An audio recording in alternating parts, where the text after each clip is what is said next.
Chapter 5. Oliver's Life Changes. Oliver was taken to the nearest police station. The officer at the gate looked at the boy. Another young thief, huh? He turned to the old gentleman. Are you the person who was robbed, sir? Yes, I am, replied the old gentleman.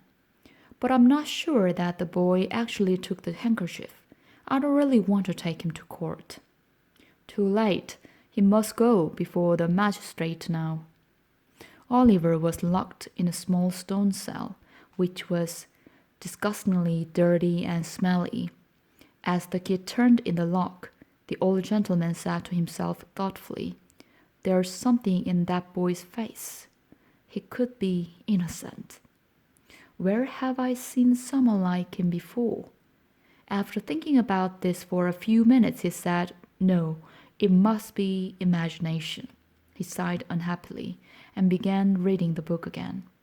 Some time later, the officer touched his shoulder and told him that the court was ready. A magistrate was the judge who dealt with small crimes in local courts, and the magistrate for his district was well known. His name was Mr. Fang, and he was a disagreeable, bad-tempered man. Today he was in a particularly bad mood. He frowned angrily at the old gentleman and asked sharply, Who are you? My name, sir, is Brownlow. Officer, what is this man charged with? He's not charged, sir, answered the officer. He's accusing the boy. The magistrate looked at Mr. Brownlow from head to foot. And what have you got to say? Mr. Brownlow began to explain. I was standing outside a bookshop. Be quiet, sir, shouted Mr. Fang. Policeman, now you arrested the boy. What happened? The policeman told the magistrate what he had heard, and how he had searched Oliver afterwards and found nothing. Are there any witnesses? Asked the magistrate. None, answered the policeman. Mr. Fang then turned to Mr. Brownlow and angrily told him to describe what had happened. Mr. Brownlow explained that he had run after the boy only because he saw him running away. He did not think that the boy was the actual thief, and he hoped that the boy would not be punished. He's been hurt already, he added, and now I'm afraid he's very ill. I don't believe that for a moment, said Mr. Fang unpleasantly. He turned to Oliver. Come now.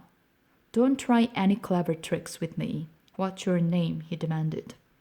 Oliver tried to reply, but he was too weak to speak. He was deadly pale, and he felt the room spinning around him.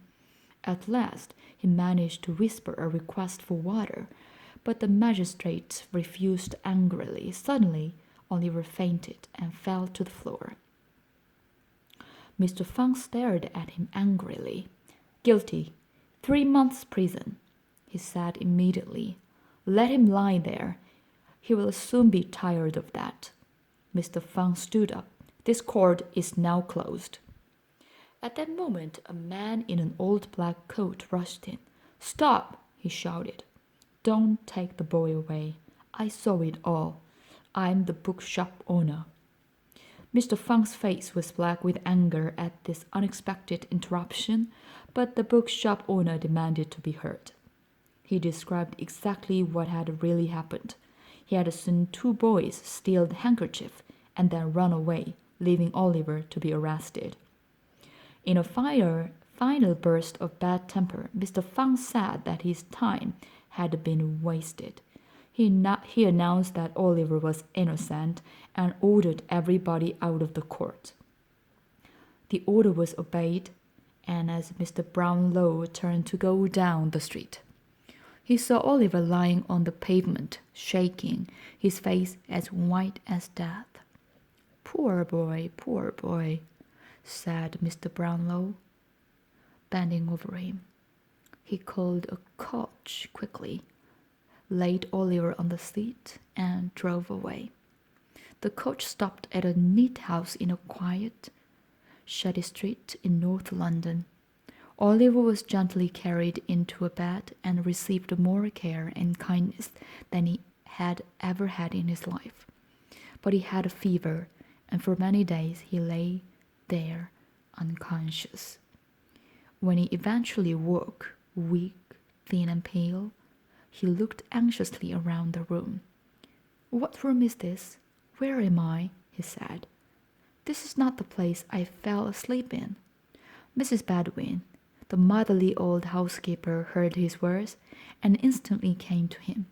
"Hush, be quiet, my dear, or you will be ill again. Lie down." He lay down and woke up again much later. After a while, he was able to sit up in a chair, although he was still too weak to walk. In this new position, he could see a picture of a woman hanging on the wall opposite. "Who is that, madam?" he asked the old housekeeper. "I don't know, my dear. Do you like it?" The eyes looked so sad, and they seemed to be staring at him and me, as if the person was alive, and wanted to speak to me, but couldn't. "You're weak and nervous after your illness," Mrs. Bedouin said kindly. "Don't worry about things like that." Later that day, Mr. Brownlow came in, having heard that the boy was a little better at last. He was delighted to see that Oliver could sit up, but when he saw Oliver's face clearly, Mr. Brownlow stared hard at him.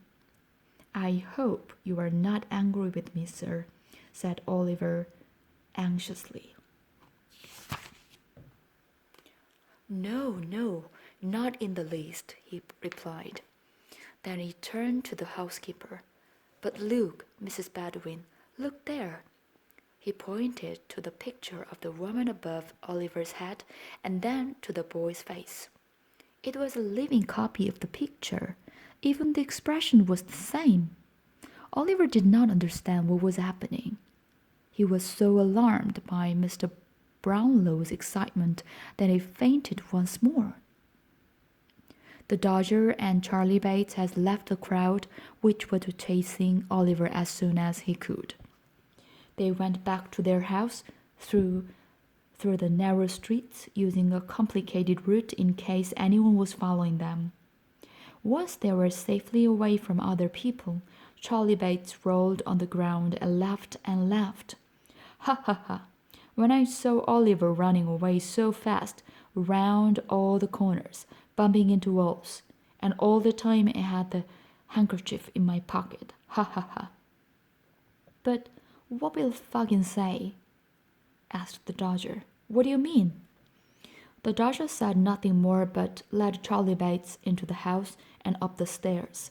When Fagin saw them enter, he rose to his feet. "Where's Oliver?" he asked them furiously. The two boys looked uneasily at each other but said nothing.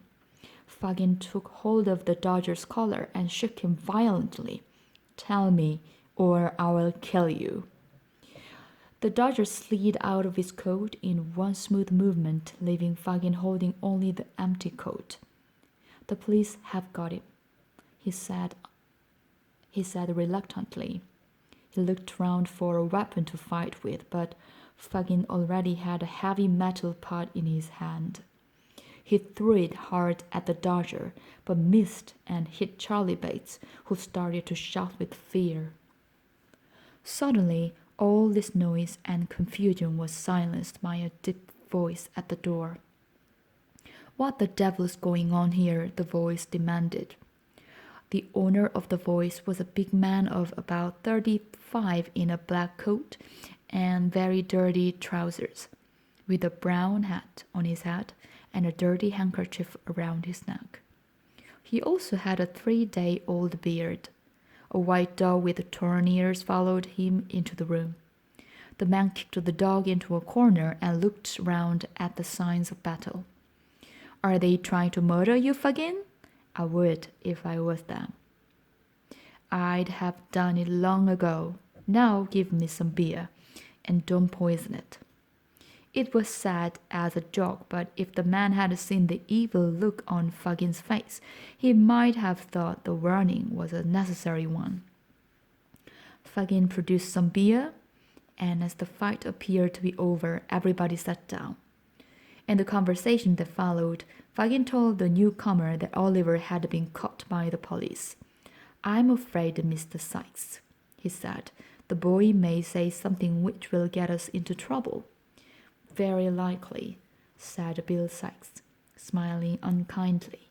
"You've got problems, Fagin." "And I'm afraid," added Fagin, ignoring Sykes' remark, "that if we are in trouble, then a lot of other people will be in trouble too, if you understand me, my dear." Sykes turned angrily towards the old man. There was a silence. "Then," Sykes said, "somebody must find out what's happened. If he hasn't said anything yet, we must catch him when he leaves the police station." Fagin nodded, but there was a difficulty. None of them wanted to go anywhere near a police station. The problem was solved with the arrival of the two young ladies whom Oliver had met one evening in Fagin's house. "Nancy, my dear," Fagin said. He smiled sweetly at one of the young ladies. "Can you go to find out what's happened to Oliver?" The young lady answered calmly, "No, I won't." "You are the only one here that the police in this district don't know," said Sykes. "She will go, Fagin." "No," repeated Nancy. "Yes, she will, Fagin." Sykes was right. With a mixture of threats and promises, he soon persuaded Nancy to go. She set off at once, and at the police station pretended to be a shy, frightened girl. "Is my poor little brother Oliver here?" she asked the officer with the keys. "He's not here," the officer replied. "The gentleman's got him." "The gentleman? Oh, no! What gentleman?" cried Nancy, very upset. The policeman explained that Oliver had become ill, and the old gentleman had taken him to his house in the Pentonville district of North London. Nancy, still looking terribly upset, left the station and hurried back to Fagin's house with this news.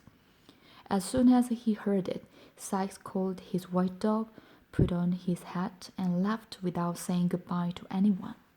"We must find him," Fagin said urgently to the rest of them. "No one can stay here. It's too dangerous now. All of you walk around Pentonville and keep your ears open. Don't come back until you have some news of Oliver. If you can, kidnap him. We've got to keep him quiet before he starts talking about us to his new friends." With these words, he pushed them all from his room and double-locked the door behind them. Then he took out his hidden box and very carefully hid all the watches and the jewelry beneath his clothes.